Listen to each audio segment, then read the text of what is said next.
Pada hakikatnya, pemimpin itu adalah otak bangsa.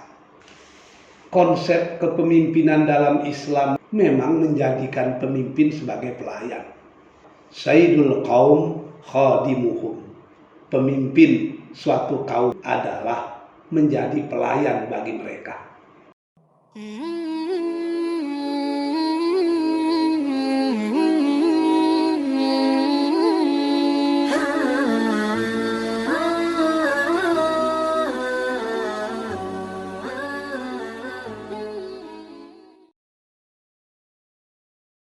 Assalamualaikum warahmatullahi wabarakatuh. Waalaikumsalam warahmatullahi wabarakatuh. Kembali lagi di channel Sayyidul Amin Center, mengembalikan logika ke dalam pelukan agama. Saya Julisan Ma'arif. Pembahasan kita pada kali ini tentang kepemimpinan dalam Islam. Tentunya bersama narasumber Dr. Sayyidul Amin, MA. Kepemimpinan adalah jiwa bagi setiap bangsa. Di tangan mereka nasib negara dipertaruhkan. Kepemimpinan ini memiliki peran yang sangat sentral, sehingga Rasulullah SAW banyak sekali berbicara tentang pemimpin. Di antaranya, setiap kamu adalah pemimpin, dan setiap pemimpin akan diminta pertanggungjawabannya. Pemimpin yang adil di hari kiamat akan berbicara di atas mimbar yang terbuat dari cahaya. Sementara pemimpin yang tidak peduli pada rakyatnya tidak mencium bau surga. Lalu Ustadz, bagaimana filsafat Islam membicarakan hakikat kepemimpinan? Terima kasih banyak. Ini pertanyaan yang luar biasa pentingnya. Sebab berbicara tentang sesuatu yang menjadi topik penting dalam sebuah bangsa dan negara, yaitu masalah pemimpin. Pada hakikatnya, pemimpin itu adalah otak bangsa. Pemimpin adalah kompas yang akan menjadi penunjuk arah kemana bangsa ini akan dibawa. Pemimpin itu bukan kesempatan, tapi pemimpin adalah amanah dan tanggung jawab. Sehingga ada hadis Rasul menyatakan, kullukum ra'in wa kullukum mas'ul ar-ra'iyati. Setiap kamu adalah pemimpin, dan setiap pemimpin pasti akan mempertanggungjawabkan tentang kepemimpinannya.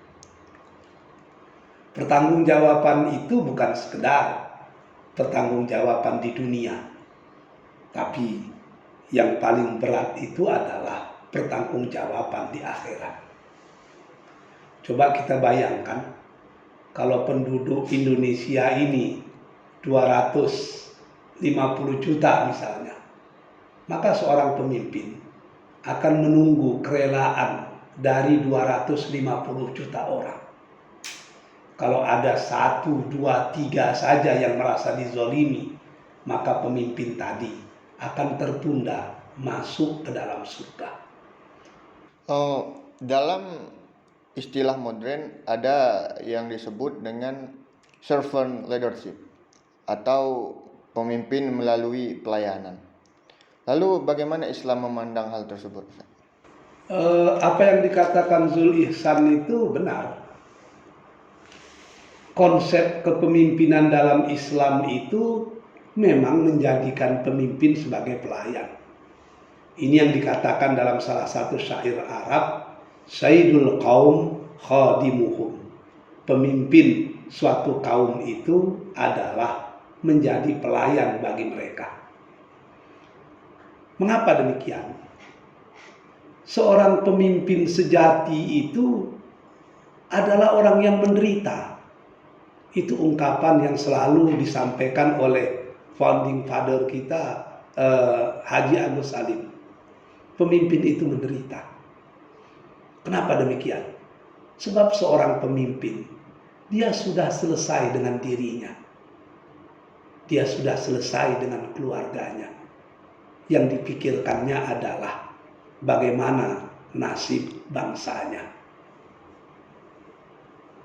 Pemimpin sejati itu tidak lagi berpikir tentang apa yang kudapatkan dari kepemimpinan ini. Apa yang didapatkan keluargaku? Apa yang didapatkan oleh kelompokku? Apa yang didapatkan oleh partaiku? Tapi yang mereka pikirkan adalah apa yang bisa kami berikan kepada bangsa ini. Ini yang dikatakan oleh salah seorang pemimpin besar Amerika. Katanya, jangan tanya apa yang diberikan negara kepadamu, tapi tanyalah apa yang sudah kau berikan kepada negara. Ini inti daripada kepemimpinan melalui pelayanan. Kemudian Ustadz, bagaimana contoh pemimpin yang ideal itu dalam Islam? Dalam lipatan sejarah Islam, terlalu banyak pemimpin-pemimpin besar yang dicatat dengan tinta emas. Seperti Umar bin Khattab. Dia tidak bisa tidur sebelum bisa memastikan kalau rakyat yang tinggal di sekitarnya sudah tidur semua. Dia tidak bisa makan kalau tidak makan bersama orang miskin di antara rakyatnya.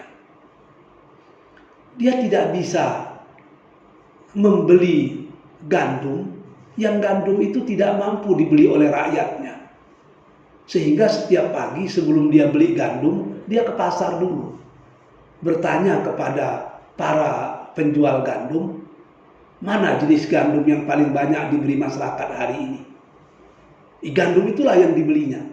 Karena standar hidupnya disesuaikan dengan standar kemampuan masyarakatnya. Begitu juga cicit dari Umar bin Khattab, Umar bin Abdul Aziz.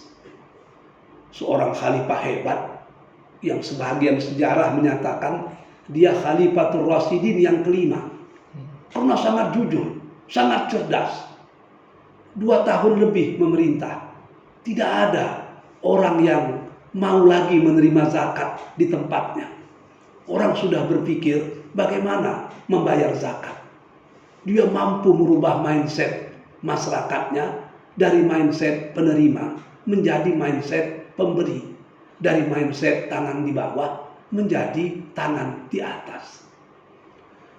Ada cerita indah tentang Umar bin Abdul Aziz. Konon kabarnya suatu hari anak kandungnya ingin menikah. Anak tersebut datang menemui ayahnya di istana. Ternyata anak dan istri di rumah. Hanya dia yang berada di istana. Alasannya yang menjadi khalifah itu dia, bukan anak dan istrinya. Ketika anak khalifah datang, bergegas para pengawal menyampaikan berita kepada Amirul Mukminin Umar bin Abdul Aziz bahwa anaknya datang.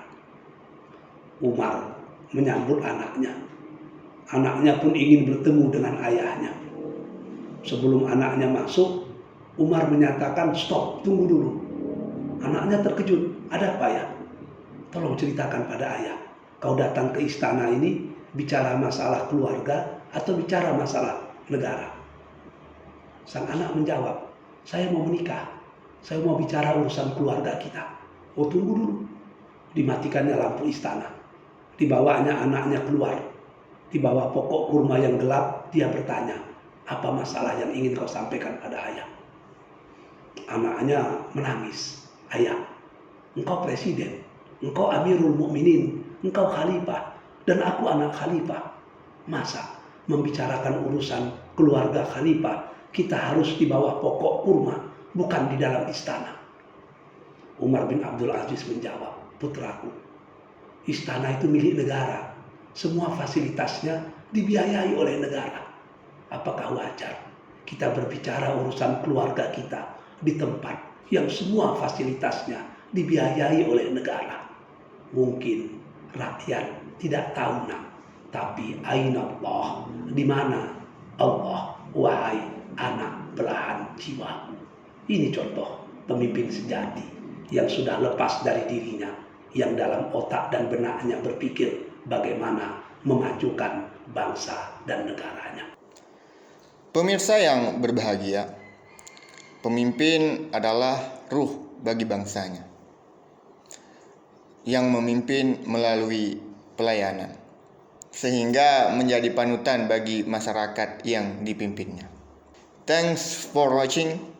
Terus dukung channel ini agar berkembang dengan cara subscribe, like, comment, and share, dan nyalakan notifikasinya agar teman-teman mendapatkan ilmu yang bermanfaat dari channel ini. Saya Zulisan Ma'arif, terima kasih atas perhatian. Mohon maaf atas kesalahan. Wabillahi taufiq wal hidayah. Assalamualaikum warahmatullahi wabarakatuh.